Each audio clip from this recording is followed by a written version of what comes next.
Good morning, everyone. Good morning, sir. Welcome back to the chapter the diary from the diary of Anne Frank के part 2 में।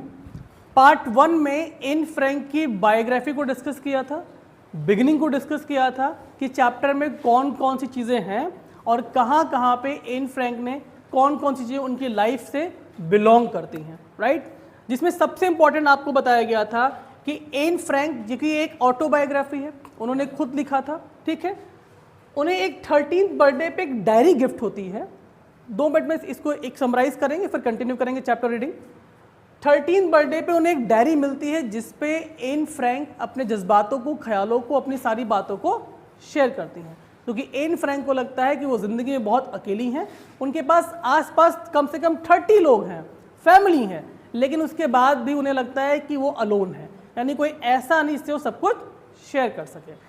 तो उस diary को बड़े प्यार से वो नाम देती हैं किट्टी, और कहती हैं किट्टी ही मेरी ट्रू फ्रेंड है, यानी डायरी ही मेरी सच्ची मित्र है। और उसी में उन्होंने एक बड़ी ही फेमस लाइन कही थी, paper has more patience than people, यानी एक कागज़ में लोगों से ज़्यादा धैर्य होता है। क्योंकि कहते हैं ना कि अगर अपनी बात लोगों को बता देंगे तो दुनिया को बता देंगे, लेकिन कागज़ में अगर आप लिख के छोड़ देंगे तो बात वहीं की वहीं रह जाती है। तो इसलिए उन्होंने कहा था paper has more patience than people. तो उनको अपनी डायरी में भरोसा, प्यार, जज्बात सब उसमें लिखती थी, सारी कहानियाँ, इसीलिए वो कहती थी, उसको प्यार से किट्टी बोलती थी, ठीक है। ओरिजिनली जब इस किताब को उनके पिता ओट्टो फ्रैंक ने पब्लिश करवाया एनी फ्रैंक की डेथ के बाद, जो मात्र 16 साल जीवित रही थी, तो उन्होंने उस किताब का नाम जो पब्लिश था वो था the diary of a young girl, ठीक है, यानी एक यंग बच्ची की डायरी। उन्होंने इस नाम से उसको पब्लिश करवाया था। अगर मैं नहीं गलत हूँ तो शायद ये जो पब्लिश हुई थी ये 46 में या 44 में हुई थी, 47 में, हाँ 1947 में पब्लिश हुई थी। और इस बात से आप याद कर लीजिए कि 1947 में अपना देश भी आज़ाद हुआ था, राइट। तो जो पब्लिश डेट थी वो 1947 पब्लिश हुई थी, ठीक है। अगर हम एन फ्रैंक के जीवन की बात करें या उन्होंने जो एंट्रीज मेंशन की डायरी में, तो 12 जून 1942 से 1 जून 1944 उनकी आखिरी एंट्रीज हैं, ठीक है। ये एंट्रीज इतनी खूबसूरती से उन्होंने की थी, इतना अच्छे से लिखा था कि आज दुनिया उन चीज़ों को पढ़ रही है। इनकी किताब को बाद में बहुत सारी भाषाओं में पब्लिश कराया गया, जिससे बहुत सारे लोग उनको पढ़ सकें। एन फ्रैंक के जीवन में एक और कैरेक्टर जो उनकी हेल्प करती थी, जिनको थोड़ा पसंद करती थी, अच्छे रिलेशन थे, वो थे उनकी सिस्टर, जिनका नाम है मॉर्गेट फ्रैंक, राइट। तो इतना हमने चैप्टर के फर्स्ट पार्ट में सीखा था। अब कंटिन्यू करेंगे आगे के पैराग्राफ इस पार्ट में, राइट एवरीवन। चलिए, यहाँ पे एन फ्रैंक कहती हैं कि since no one would understand a word of my stories to Kitty if I were to plunge right in, it would better provide a brief sketch of my life much as I dislike doing so।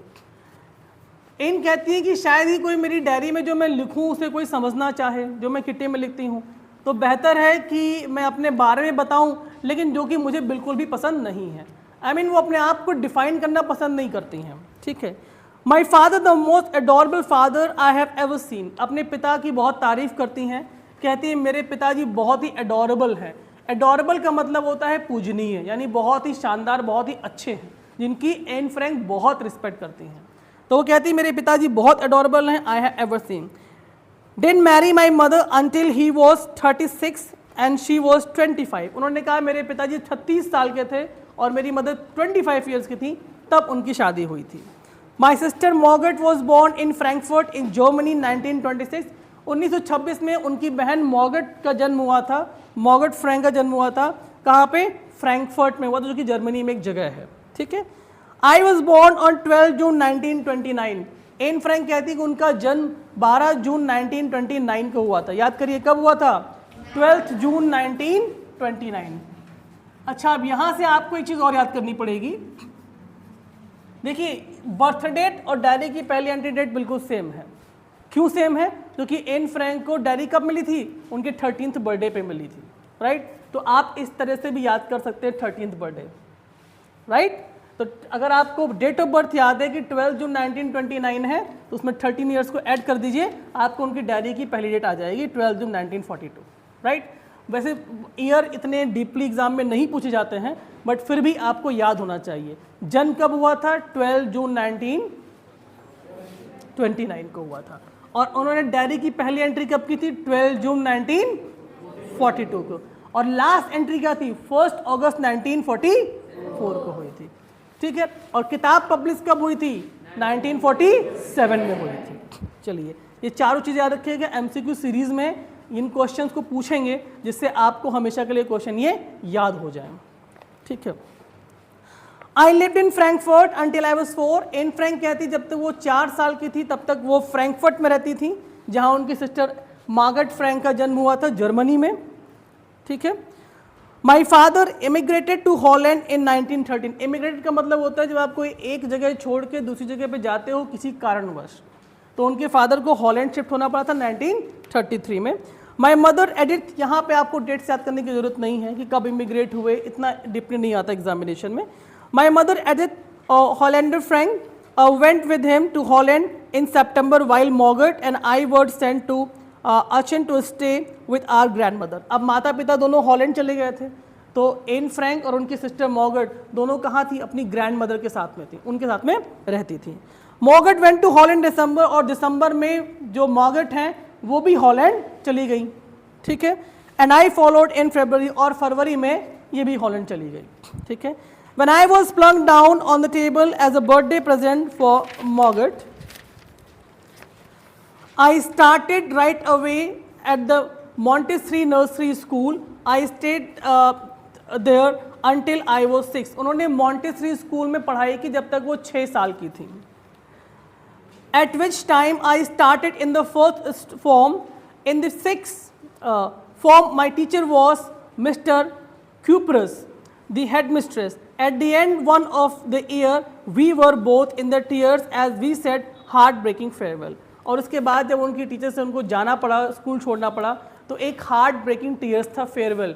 एक होता ना विदाई समारोह कि जब आप जाते हैं तो आपको थोड़ा सा बुरा लगता है, अच्छी फीलिंग नहीं आती जब आप किसी को छोड़ के जा रहे होते हैं, तो ऐसा ही माहौल कुछ एन फ्रैंक के साथ में भी था।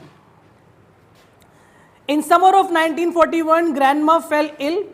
जब गर्मी का मौसम चल रहा था, 1941 की बात है, उस समय एन की जो ग्रैंड मदर हैं उनकी तबीयत खराब हो जाती है। Had to have an operation, so my birthday passed with little celebration. N Frank कहती हैं कि ग्रैंड मदर की तबीयत खराब हो जाती है, और चूंकि एन फ्रैंक अपनी ग्रैंड मदर को बहुत प्यार करती हैं, तो कहती हैं इस वजह से उनका जो बर्थडे था वो कुछ खास सेलिब्रेट नहीं किया गया, हल्का फुल्का सेलिब्रेट किया गया, जो कि ऑब्वियसली बात उनकी तबीयत ठीक नहीं थी इसलिए। ग्रैंड मदर डाइड इन 1942 जनवरी 1942 में एन फ्रैंक की ग्रैंड मदर जो है वो खत्म हो जाती हैं। अच्छा, एक बात ध्यान दीजिए, यहाँ पे आपको थोड़ा सा मैं फोकस वापस लेकर आ रहा हूँ ग्रैंड मदर को लेकर के, क्योंकि ग्रैंड मदर को लेकर के एमसीक्यू क्वेश्चन में एक बार क्वेश्चन एग्जाम में आया हुआ है। तो इस पैसेज पे थोड़ा सा आप लोग ध्यान दीजिएगा कि ग्रैंड मदर को लेकर एन फ्रैंक के क्या विचार थे। ठीक है, क्योंकि वो उनको बहुत प्यार करती थी, और उनके जाने के बाद थोड़ा सा एन फ्रैंक को एक कहते ना थोड़ा हार्ट ब्रोकन सी हो गई थी, यानी बहुत उनको एक सदमा सा लगा था कि उनकी ग्रैंड मदर जो है वो दुनिया में नहीं है। No one knows how often I think of her and still love her. Anne Frank कहती किसी को नहीं पता कि मैं ग्रैंड मदर के बारे में कितना सोचती हूँ, और आज भी मैं उनको बहुत ज़्यादा प्यार करती हूँ।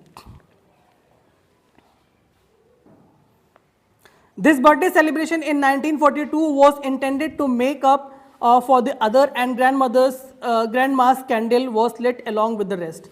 उन्होंने कहा ये जो बर्थडे मैंने सेलिब्रेट किया 1942 में, उसमें उन्होंने एक ग्रैंड माँ के लिए एक कैंडल भी जला के रखी, उनको मार्क करने के लिए, यानी उनके लिए। The 4 of us were still doing well. हम 4 लोग अभी भी अच्छा कर रहे थे। And that brings me the present date 20 जून 1942। और अब वो कौन डेट में आ गई हैं? 20 जून 1942 में आ गई हैं। And the sermon dedicated of my daddy, और अपने डैडी को डेडिकेट करती हैं। अब यहाँ पे आप सैटरडे 20 जून 1942 को एन फ्रैंक ने जो डायरी में लिखा है, एग्जैक्ट वो वर्ड यहाँ पे मेंशन किए गए हैं एक डायरी के तरह। वो लिखती हैं डियरेस्ट किट्टी, यानी मेरी सबसे प्रिय किट्टी। किट्टी कौन है? डैरी है, जिसको वो अपना ट्रू फ्रेंड मानती हैं, तो उन्होंने डियर नहीं डियरेस्ट कहा, यानी सबसे प्रिय मित्र। Our entire class is quaking in its boots. Anne Frank अपने स्कूल की चीज़ों को मेंशन करती हैं कि जब वो स्कूल में जाती हैं तो जो क्लास में जब एंट्रीज होती हैं तो जूतों की आवाज़ आती है। भाई जब सारे बच्चे क्लासरूम में आते हैं तो उनके जूतों की जो आवाज़ होती है, थप थप सी साउंड होता है, वो साउंड क्वैक यानी आवाज़, जैसे बतख नहीं आवाज़ करती क्वैक क्वैक, वैसा साउंड शोर मचा रही है जूतों की आवाज़ से। The reason of course is the forthcoming meeting in which the teachers decide who will move up to the next form and who will be kept back। जो कि उस दिन क्या था, एक तरह से रिजल्ट का डे है जिसमें टीचर्स ये डिसाइड करेंगे कि कौन से बच्चे ऐसे हैं जो नेक्स्ट क्लास में आगे जाएंगे और कौन से बच्चे हैं जो उसी क्लास में रहेंगे। यानी एक तरह से रिजल्ट है, आपके रिजल्ट डिस्कशन होते हैं कि आपको प्रमोट किया जाएगा या आपको प्रमोट नहीं किया जाएगा। Half the class is making bets. GN and I laugh ourselves silly at the two boys behind us, CN and Jax, who have stocked their entire holiday saving on their bets. From morning to night, it is you are going to pass, and now I am not. Yes, you are. I am not. Even G splitting glance and my angry outburst can't calm down. Can't them down. If you ask me, there are so many dummies that about a quarter of the class should be kept back, but teachers are the most unpredictable creature on the earth। देखिए यहाँ पे बड़ी हंसी मजाक वाली बात है, ये हर स्कूल में होता है। जब आपके रिजल्ट्स आने होते हैं तो हर कोई आपस में डिस्कस करता है कि यार ये फर्स्ट आने वाला है, ये सेकंड आने वाला है, इसके नंबर बहुत अच्छे आएंगे, उसके नंबर बहुत ख़राब आएंगे, सब आपस में गेस करते हैं। और जिसके नंबर अच्छे आने वाले हैं, जिसने अच्छा एग्जाम भी दिया होता है, अगर उससे पूछो यार तुम तो फर्स्ट नहीं यार हम कहाँ फर्स्ट हैं, हमारा तो बहुत ही बेकार जाने वाला है, आदमी कभी नहीं कहेगा कि मेरे नंबर बहुत अच्छे आने वाले हैं, राइट। लेकिन एन फ्रैंक यहाँ पे कहती है कि teachers are the most unpredictable creature on the earth. यानी वो कहती हैं कि जो शिक्षक, जो टीचर्स होते हैं, वो इस दुनिया में सबसे ज़्यादा ऐसे लोग होते हैं जिनका कोई भरोसा नहीं कर सकते। यानी आप उनको प्रेडिक्शन नहीं दे सकते कि क्या पता किसको कितने नंबर दे दें, कोई भरोसा नहीं है। ये एन फ्रैंक कहती हैं। उनकी क्लास में सब बेट लगा रहे हैं, बेट मतलब शर्त लगा रहे हैं कि वो फेल हो जाएगा, वो पास हो जाएगा, वो उस क्लास में जाएगा, वो उस क्लास में नहीं जाएगा। ऐसी बातें हो रही हैं जो अक्सर रिजल्ट के दिन होती हैं बच्चों के बीच में। अगर एग्जाम में क्वेश्चन आ जाए, who did Anne Frank call the most unpredictable creature on the अर्थ, कि भाई कौन सा क्रिएचर है जो अनप्रेडिक्टेबल है, यानी जिसके बारे में कोई भविष्यवाणी कर नहीं सकते, भरोसा नहीं कर सकते, तो उन्होंने टीचर को बताया। किसे बताया है? टीचर्स को बताया। वैसे बहुत रेयर है क्वेश्चन आ जाए, बट फिर भी आपको पता होना चाहिए। आई am not so worried about my girlfriends and my self. N Frank कहती जो मेरी महिला मित्र है, जो फीमेल फ्रेंड्स हैं, मैं उनके बारे में बिल्कुल वरीड नहीं हूँ और अपने बारे में भी बिल्कुल वरीड नहीं हूँ। वरीड मतलब मुझे कोई चिंता नहीं है। वी विल मेक इट, उन्हें लगता है कि वो तो पास हो जाएंगी। The only subject I am not sure about it's mathematics. Anyway we all can do it, is wait until then we keep telling each other not to lose heart. देखिए हर बच्चे का कोई ना कोई एक सब्जेक्ट ऐसा होता है जिसमें आपको डर लगता है, और शायद ज़्यादातर बच्चों में जो कॉमन सब्जेक्ट होता है वो होता है मैथमेटिक्स, राइट। मैथमेटिक्स से डर लगता है कि यार कहीं फेल ना हो जाए। पता नहीं क्यों ऐसा लोग बोलते हैं, या वैसे मैं खुद भी मैथमेटिक्स से बहुत डरता हूँ, मतलब मुझे भी नहीं पसंद थी।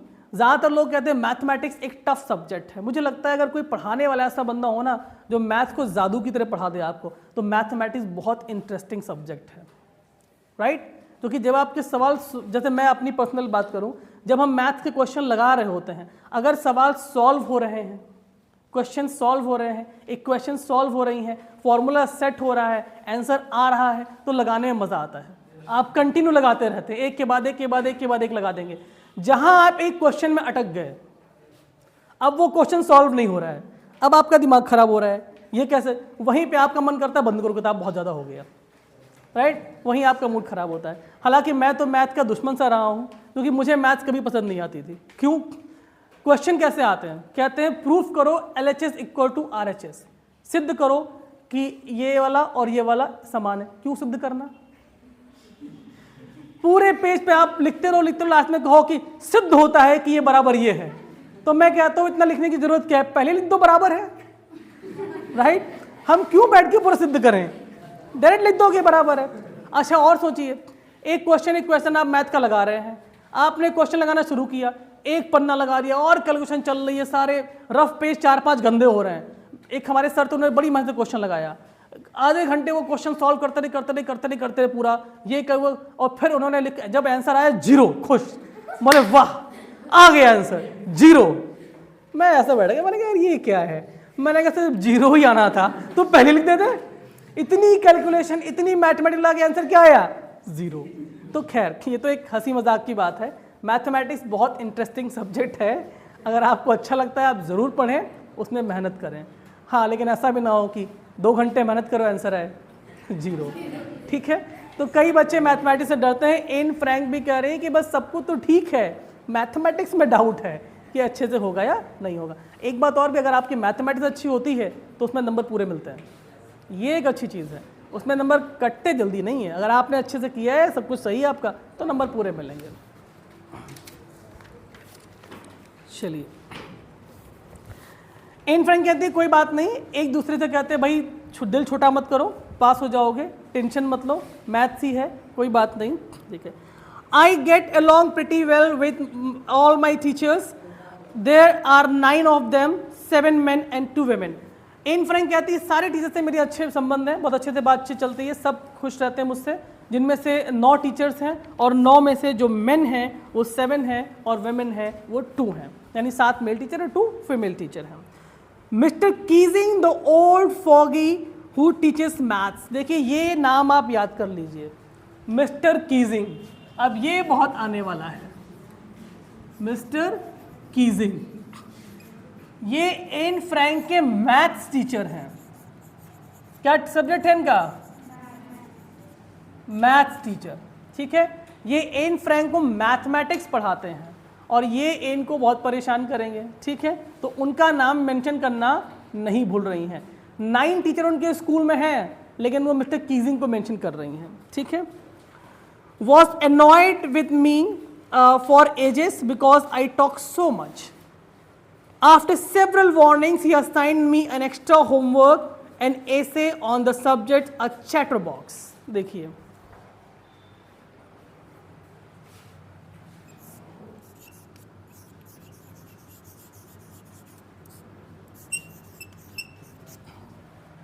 मिस्टर कीजिंग जो है वो एन फ्रैंक से बहुत ज़्यादा परेशान रहते थे।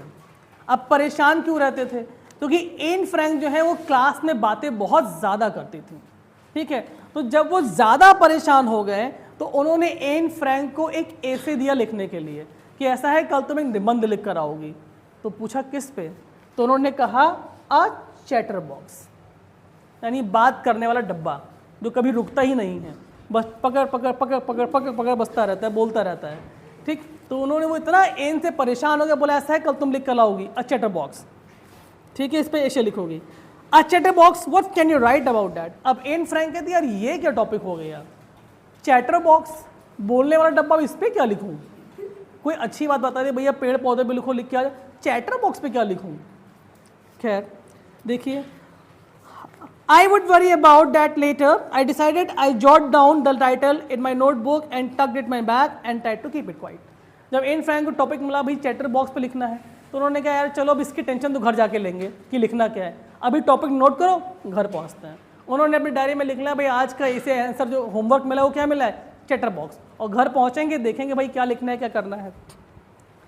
That evening after I had finished the rest of my homework, the note about the essay caught my eye. I began thinking about the subject while chewing the tip of my fountain pen. वो कहती हैं कि जब मैं शाम को अपने घर पहुंची, ठीक है, तो मेरे दिमाग में वो ऐसे आ गया यार वो ऐसे लिखना है मेरे को, तो अपने पेन को चबाते हुए यार क्या लिखूं उसके ऊपर, चैटर बॉक्स के बारे में क्या लिखूं। ऑब्वियसली बात है अगर आपको ऐसा स्ट्रेंज टॉपिक मिल जाए, एकदम अलग सा मिल जाए, तो क्या लिखोगे चैटर बॉक्स के ऊपर, राइट। कोई बोले पटपट की आवाज़ पर लिख के लाओ, तो क्या लिखोगे कि पटपट पटपट हो रहा है, ठीक है। तो एन फ्रैंक बहुत कंफ्यूज कि उस पर वो कैसे क्या लिखेंगी।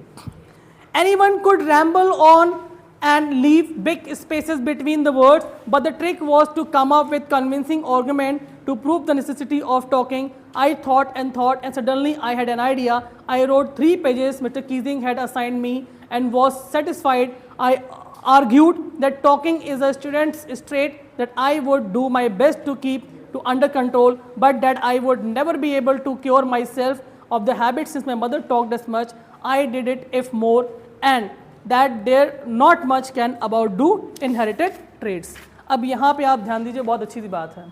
जब उन्होंने सोचा कि यार हम इसके बारे में क्या लिखें, चैटर बॉक्स के बारे में क्या लिखूं, कि बात बहुत करती हूँ, फिर एन फ्रैंक में एक नहीं, दो नहीं, 3 पन्ने लिखे।